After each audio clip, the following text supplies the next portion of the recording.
We can tell you how hot a nearby star is or what a nebula is made of, but how do we know what we know? This week on Space But Messier.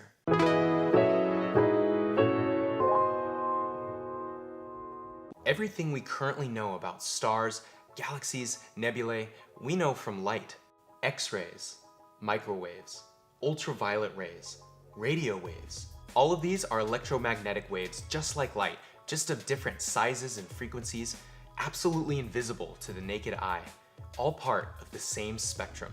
There's a small portion of this spectrum that we can see called visible light, or as we like to call it, Roy G. Biv. That's red, orange, yellow, green, blue, indigo, and violet. When light passes through a prism, like a piece of glass or through a drop of rain, it is spread out in a spectrum of these colors. But when scientists use a spectrometer to recreate this spectrum, they see patterns of black lines. These are called spectral lines. By observing these spectral lines, scientists eventually discovered that each element actually exhibits the same spectral lines every time they're observed.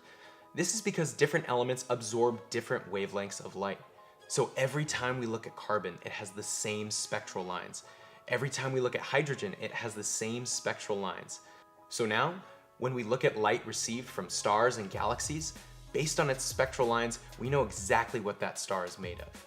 Another useful fact we learned by observing light from outer space is its temperature. All of this data is plotted on a black body curve.